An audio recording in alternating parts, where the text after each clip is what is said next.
Hello, my name is Eddie and I work in Sussex Library. And this is gonna be virtual story time. Let's start with song. If you want to read a book, clap your hands. If you want to read a book, clap your hands. If you want to read a book, listen up and take a look. If you want to read a book, clap your hands.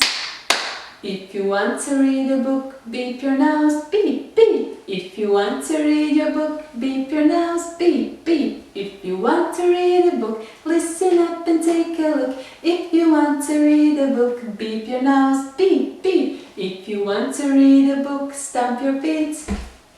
If you want to read your book, stamp your feet. If you want to read a book, listen up and take a look. If you want to read a book, stamp your feet. If you want to read a book, turn around. If you want to read a book, turn around.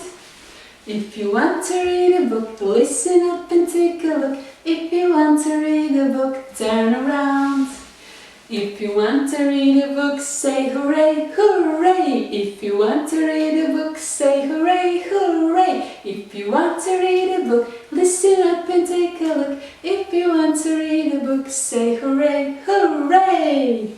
And today we are going to read Carson Across Canada by Linda Bailey, illustrated by Carson. And publisher is Tundra. And we are presenting or reading with permission of Access Copyrights and the publisher. Annie Magruder and her little dog Carson lived in the town of Tofino. Every day they walked beside the great Pacific Ocean. They loved the salt air, they loved their red house, and they loved their sweet life together. Then, one day, Annie got a letter. "Pack your suitcase," she told Carson. "My sister Elsie is sick, and she needs some cheering up." Carson didn't have a suitcase, but he got very excited when Squeaky Chicken went into the car. Annie packed camping gear and dog food. She filled a cooler with the bologna sandwiches. Then she and Carson peeled into the car and drove east. All morning they drove in the Rattlebank car. Carson scratched at the door. "Were they there yet?" "Oh no," said Annie. "It's a very long way, all the way across Canada. But there's a surprise when we get there for you, Carson." Carson loved surprises. Squeaky Chicken had been a surprise. Every time Carson chewed, he got a brand new noise. Squee! Wee! Elee!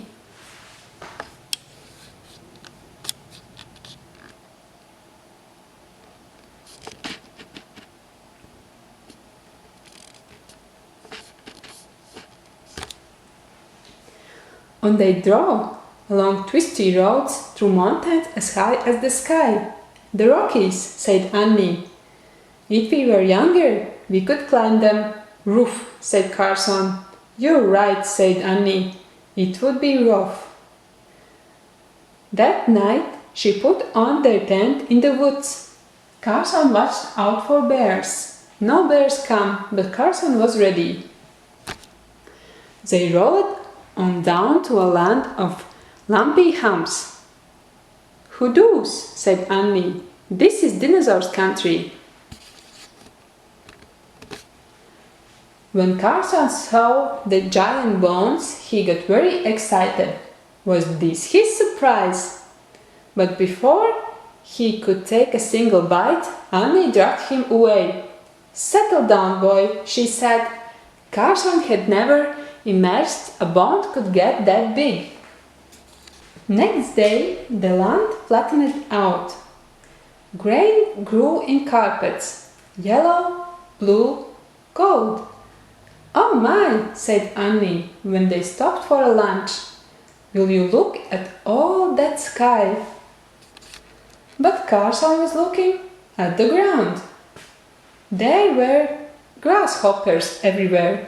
It took most of his lunchtime to catch one. He ate it for dessert. The next day was a scorcher. That's what Annie said. The sun beat hard on the highway. Carson dropped all over when he saw the lake. He was so happy he tried to leap out the window. Annie held him back. "Hang on, boy," she said. Soon they were both in Lake Winnipeg. Carson dog paddled up to Annie and gave her a lick on the nose. For one cool blue moment they were exactly the same size. After that there were days of rocks and trees. Carson thought the trees would never end. He barked and barked out the window. Where was his surprise? Annie gave him a pat. It's still a long way to Elsie's. That night they listened to the loons. "Ooh-hoo! Ooh-hoo-hoo!" "Oh my," said Annie. "Canada, such a grand land to cross."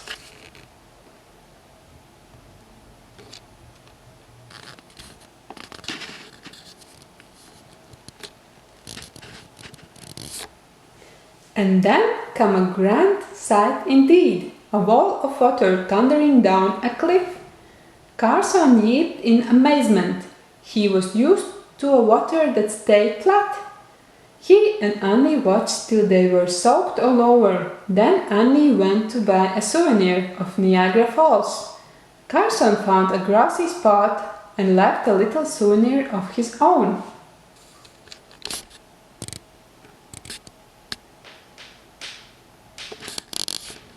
Next came a lively old city where people called Carson a chien.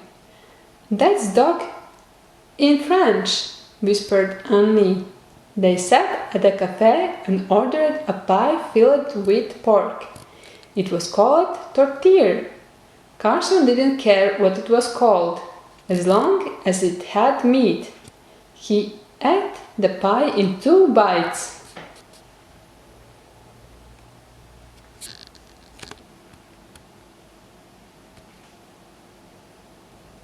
And still they kept on driving. Carson was half asleep when Annie let out a yell.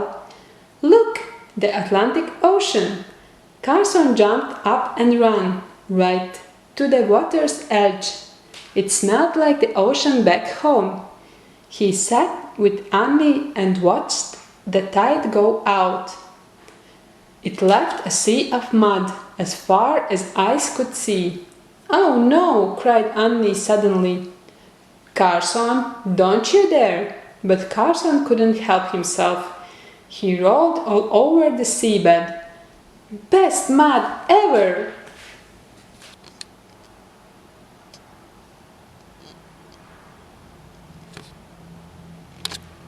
The next day they crossed to the island of red and green. "Just like a postcard," said Annie. She stopped at the beach to buy lobster rolls. Carson ate his in one gulp. "We're getting close," said Annie. "I hope you like your surprise." But Carson knew what he really liked: Annie's lobster roll. "We're almost there," said Annie as they left the island. In the campground that night there was fiddle music. So friendly and fast it made everyone dance. Annie clapped and jiggled. Carson chased his tail. "Tomorrow," whispered Annie as they snuggled in their tent.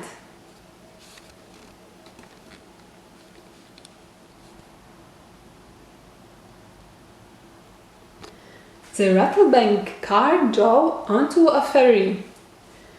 And at last they were finally there. A house stood waiting beside the ocean. It was red like the house back home. Out came a woman who looked like Annie. Her steps were slow, but her smile was wide as the sea. "Oh, my dear," cried Elsie, and she hugged Annie hard. "I am so glad to see you." The hugging went on for a very long time. Carson let out a yip. "Oh," said Annie, "do you want your surprise? Look, there he is."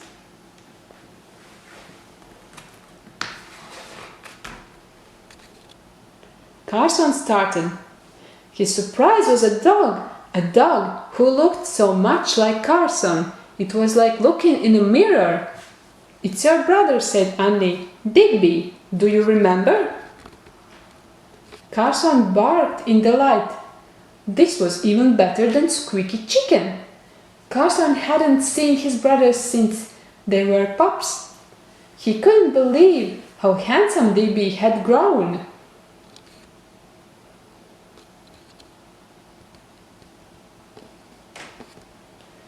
As they unpacked the Rattlebank car, Elsie smiled. She said seeing Annie and Carson was the best medicine in the world. In the day that followed, they walked together beside the great Atlantic Ocean. Annie and Elsie, Carson and Digby. They loved the salt air, they loved the red house, and they loved their sweet time together. It was grand!